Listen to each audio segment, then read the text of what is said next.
بسم اللہ الرحمن الرحیم اللہم یا رحمن یا رحیم یا ارحم الراحمین وصلی علی من ارسلتہ رحمتا للعالمین۔ نہایت ہی واجب الاحترام بزرگان محترم، برادران عزیز، ایک صحابی رسول اللہ صلی اللہ علیہ وسلم کی خدمت میں حاضر ہوتے ہیں، عرض کرتے ہیں یا رسول اللہ صلی اللہ علیہ وسلم، دنیا نے مجھ سے منہ پھیر لیا ہے، میرا ہاتھ تنگ ہو گیا ہے، میں فقر و افلاس میں ہوں۔ آپ صلی اللہ علیہ وسلم نے ارشاد فرمایا، آپ تسبیح خلائق کیوں نہیں پڑھتے اور تسبیح ملائک کیوں نہیں پڑھتے، جس کی برکت سے اللہ پاک ساری مخلوق کو رزق عطا فرماتے ہیں۔ انہوں نے عرض کیا یا رسول اللہ، وہ مبارک تسبیح تو میں نہیں جانتا، وہ کون سی تسبیح ہے؟ اللہ کے محبوب نبی صلی اللہ علیہ وسلم نے ان کو تسبیح بتلائی۔ پھر ہمارے اکابر نے اس تسبیح کو مکمل کرنے کے بعد 100 مرتبہ استغفار پڑھنے کا حکم فرمایا ہے۔ حدیث پاک میں ہے، جو آدمی استغفار کرتا ہے اللہ پاک ہر غم سے نکلنے کا راستہ بناتے ہیں اور ہر تنگی سے آسانی کی طرف لے جاتے ہیں، اور وَيَرْزُقْهُ مِنْ حَيْثُ لَا يَحْتَسِبُ، رزق وہاں سے ملتا ہے جہاں سے گمان نہیں ہوتا۔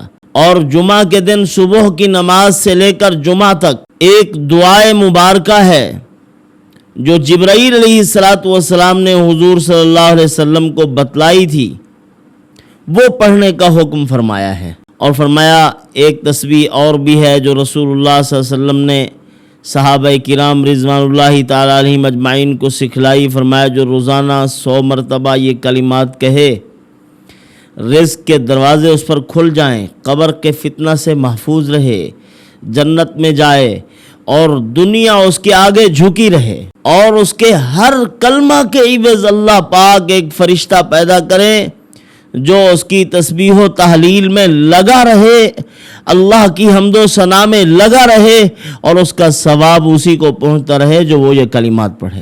یہ ساری دعائیں جو ہیں، یہ عمل کرنے سے اللہ عز و جل بندے کے غربت و فقر کو دور فرما دیتے ہیں اور مالا مال کر دیتے ہیں۔ یہ تسبیح ملائکہ، اللہ کے مقرب فرشتوں کی تسبیح، جہاں اور مقامات پر اپنی اپنی جگہ پر وہ فرشتے تسبیحات پڑھتے ہیں، ایک مقام اولیاء کرام، صوفیاء کرام، اللہ کے مقرب بندے، شہداء اور صالحین، ان کی قبروں پر جا کر قرآن مقدس کی تلاوت کرنے سے، اللہ کا ذکر کرنے سے، پھر اس کے بعد دعا مانگنے سے اللہ پاک سے جو کچھ مانگا جائے وہ عطا کرتے ہیں، کیونکہ وہاں فرشتے مقرر ہیں اور بیٹھے ہوئے ہیں، اللہ کی حمد و ثنا میں مصروف ہیں۔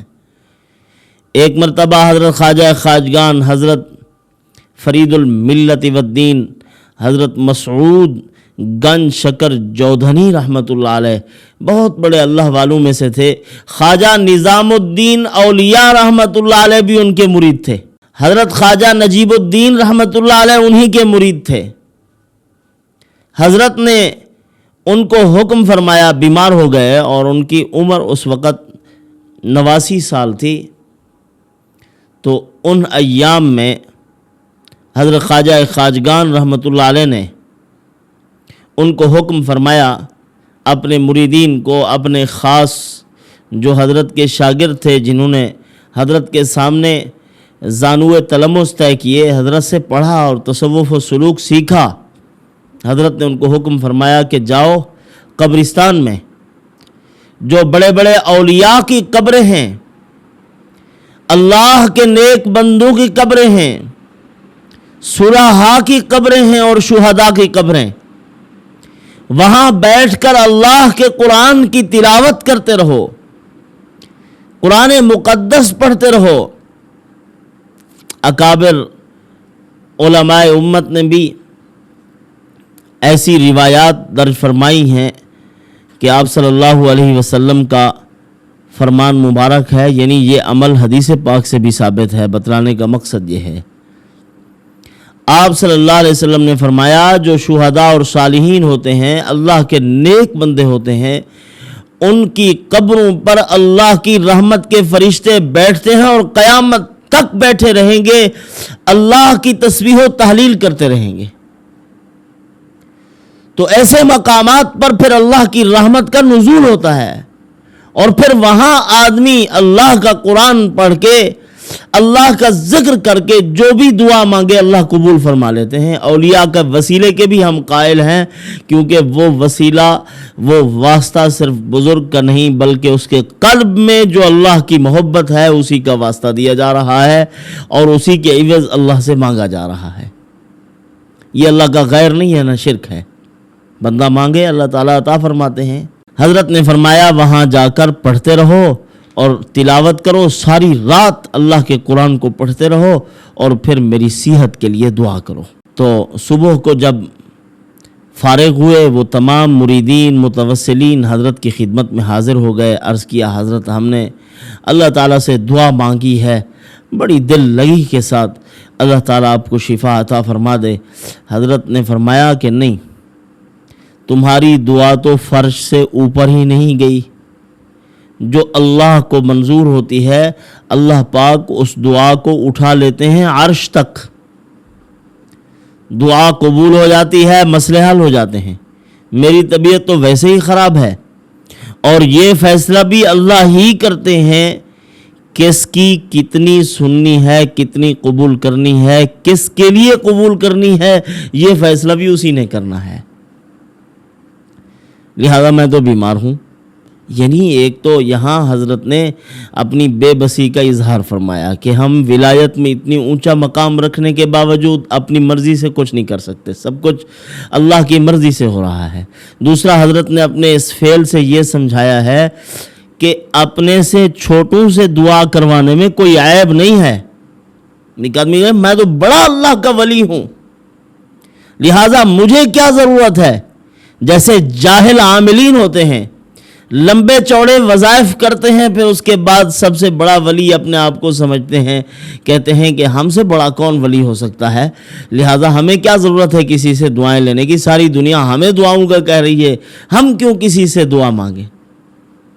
میرے پاس جن بزرگوں کے فون آتے ہیں، ان کی میرے ساتھ بات ہوتی ہے، تو میں جن کے معمولات اپنے سے بہتر سمجھتا ہوں، اور الحمدللہ ہیں جتنے لوگ ہمارے ساتھ منسلک ہیں، بڑے بڑے یعنی محنتی لوگ ہیں، اور بڑی محنتوں مشقتوں کے ساتھ انہوں نے معمولات کیے ہیں، تو ہم خود بھی ان کے سامنے یعنی ان کو دعا کا کہتے ہیں کہ حضرت ہمارے لیے بھی دعا فرما دیں، آپ تو بڑے اللہ والے ہیں۔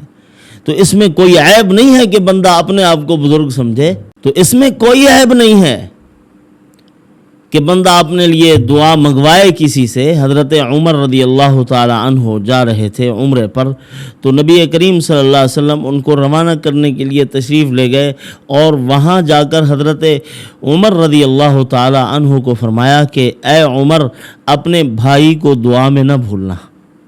تو حضرت عمر رضی اللہ عنہ فرمایا کرتے تھے کہ ساری دنیا سے عزیز تر جو الفاظ ہیں مجھے، وہ یہی ہیں کہ محمد الرسول اللہ صلی اللہ علیہ وسلم نے مجھے اپنا بھائی کہا ہے، کہ اپنے بھائی کو اپنی دعا میں مت بھولنا۔ یہاں بھی محدثین نے لکھا ہے کہ بڑے مرتبے کا شخص، عظمت والا آدمی اپنے سے چھوٹے آدمی سے بھی دعا کروا سکتا ہے۔ کہا کرو اور منگوایا کرو دعائیں۔ جتنے بھی آپ کے احباب ہیں، دوست ہیں، جتنے بھی آپ کے احباب اور دوست ہیں، کوئی عمرے پر جا رہا ہے، کوئی کہیں جماعت کے ساتھ جا رہا ہے، کسی دینی سفر پر جا رہا ہے، آپ اس کو کہیں کہ میرے لیے دعا کرنا۔ حضرت مولانا احمد لاٹ صاحب رحمۃ اللہ دامت برکاتہم العالیہ ہیں، ہمارے بزرگ ہیں، ہر سال رینوڈ اجتماع پر ان کا بیان ہوتا ہے۔ امریکہ کی کسی ریاست میں حضرت تھے، دینی سفر تھا، تو وہاں بیٹھے ہوئے ہمارے ایک بزرگ آئے، فرمایا حضرت میں تو جا رہا ہوں۔ فرمایا کہاں جا رہے ہو؟ کہا کہ حضرت میں حج پر جا رہا ہوں۔ حضرت اٹھ کر بیٹھ گئے اور زور زور سے روئے۔ فرمایا میرے بھائی، وہاں جا کر میرے لیے دعا کرنا. دعا کیا کرنا؟ میرے لیے یہ دعا کرنا کہ میرا خاتمہ ایمان پر ہو جائے. وہ شخص جس نے ساری زندگی اللہ کے دین پر صرف کر دی ہے اور کہہ رہا ہے کہ جا رہے ہو میرے لیے دعا یہی کرنا کہ میرا خاتمہ کفر پر نہ ہو، ایمان پر ہو جائے.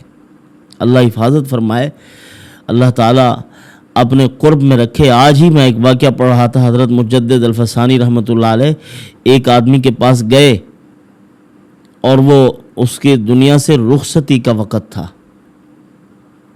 تو حضرت نے بار بار کوشش کی کہ اس کو کلمہ نصیب ہو جائے، لیکن حضرت فرماتے ہیں جب بھی میں توجہ ڈالتا تو اس کے دل کے اوپر اندھیرا تھا، اندھیرا ہوتا تھا. اس کی وجہ کیا تھی؟ حضرت نے فرمایا کہ وہ غیروں سے مرعوب تھا، غیروں سے متاثر تھا، اور دین اسلام کی کسی وجہ سے اس کے دل میں کوئی العیاذ باللہ کوئی خفت پیدا ہو گئی دل میں تھوڑی سی، کہ کسی عمل کو، کسی حکم کو اس نے اچھا نہیں سمجھا. اور حضرت فرماتے ہیں میری کوششوں کے باوجود، یعنی حضرت 10ویں صدی کے بہت بڑے مجدد ہیں، فرماتے ہیں کوشش کے باوجود اس کا خاتمہ ایمان پر نہیں ہوا. تو ڈرنا چاہیے اللہ تعالیٰ سے، مانگنا بھی چاہیے، اللہ والوں سے دعائیں بھی کروانی چاہیے. تو کسی اللہ والے کی دعا قبول ہو جاتی ہے. وہ ایک عامل تھا تو جنات کی لپیٹ میں آیا. جنات کے کسی بڑے کو اس نے قتل کیا تھا، تو اس کے بیٹے نے بڑے کام کیے. جن کے بیٹے نے بڑا عامل بنا. اس کی ماں نے امتحان لیا، 10 سال اس نے عملیات کیے. اس کی ماں نے اس کو کہا کہ میں پھر امتحان لوں گی، پھر اس کے بعد اپنے ابا کا انتقام لینا ہے. اس نے امتحان لیا تو کہا کہ تو فیل ہے، ابھی مزید محنت کر. پھر وہ گیا اور محنت کرتا رہا عرصہ دراز تک. پھر واپس آیا، اپنی ماں سے کہا اماں آپ جو بھی حصار لگاؤ گی میں توڑ دوں گا. اس نے بڑے بڑے حصار لگائے، وہ انہی حصاروں میں سے راستہ بنا کے آ جاتا. اور جو وہ عامل تھا جس نے اس کے ابا کو قتل کیا تھا، اس کے پاس گیا، کہا کہ تیرے پاس 3 دن ہیں، تیسرے دن تجھے قتل کروں گا. سارے حصار توڑ کے اندر داخل ہو گیا. تیسرے دن وہی مسجد میں گئے بیٹھے ہیں عامل صاحب، چہرے کا رنگ اڑا ہوا ہے. ایک خادم تھا جھاڑو دینے والا، اس نے کہا خیر تو ہے جناب، آپ اتنے پریشان رہتے ہیں آج کل. اس نے کہا آج آخری دن ہے، جن آئے گا اور مجھے قتل کر دے گا. اس نے جب بھی جن آئے نا اس کو میرے سلام کہنا جو مسجد میں اذان دیتے ہیں وہ فقیر کہہ رہے ہیں کہ اس کو چھوڑ دو. اس نے تو کون ہے؟ اتنے بڑا فلاسفر ہے جن. اس نے کہا جو کچھ بھی ہے آپ میرا نام کہنا. اور جب تیسرے دن وہ آیا تو اس کو قتل کرنے لگا. اس نے کہا کہ جناب وہ جو مسجد میں جھاڑو دیتے ہیں فقیر، وہ کہہ رہے تھے کہ مجھے معاف کر دو. اس نے کہا کہ کسی اللہ والے کا نام آ گیا ہے، اسی اللہ والے کے احترام میں تجھے چھوڑ کے جا رہا ہوں، ورنہ میں تجھے قتل نہ چھوڑتا. اب وہ جو اپنے آپ کو کچھ سے کچھ سمجھتا تھا، ایک جھاڑو دینے والے آدمی کے ذریعے سے اللہ تعالیٰ نے اس کی حفاظت فرما دی ہے.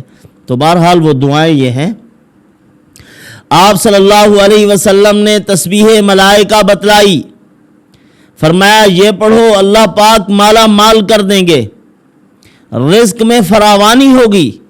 سبحان اللہ العظیم، سبحان من یمن ولا یمن علیہ، سبحان من یجیر ولا یجار علیہ، سبحان من یبرأ من الحول والقوہ الیہ، سبحان من التسبیح منہ علی من اعتمد علیہ، سبحان من کل شیء یسبح بحمدہ، سبحانک لا الہ الا انت وبحمدک یا من یسبح لہ الجمیع تدارکنی فانی جزوع. یہ دعا ہے، اور وہ دعا جس کے بارے میں حضور صلی اللہ علیہ وسلم نے فرمایا ایسی دعا ہے کہ دنیا جھک جائے، اللہ رب العزت مالی فراوانی مرحمت فرما دیں، جنت کے بھی دروازے کھل جائیں، فتنہ قبر سے بھی محفوظ ہو جائے، ایک ایک کلمے کے بدلے میں فرشتہ پیدا ہو، تسبیح پڑھتا رہے، ثواب پڑھنے والے کو ملتا رہے. وہ کلمات یہ ہیں لا الہ الا اللہ الملک الحق المبین، لا الہ الا اللہ الملک الحق المبین. یہ کلمات پڑھتے رہیں، انشاءاللہ العزیز اللہ پاک مالا مال کر دیں گے. والسلام وما علینا الا البلاغ.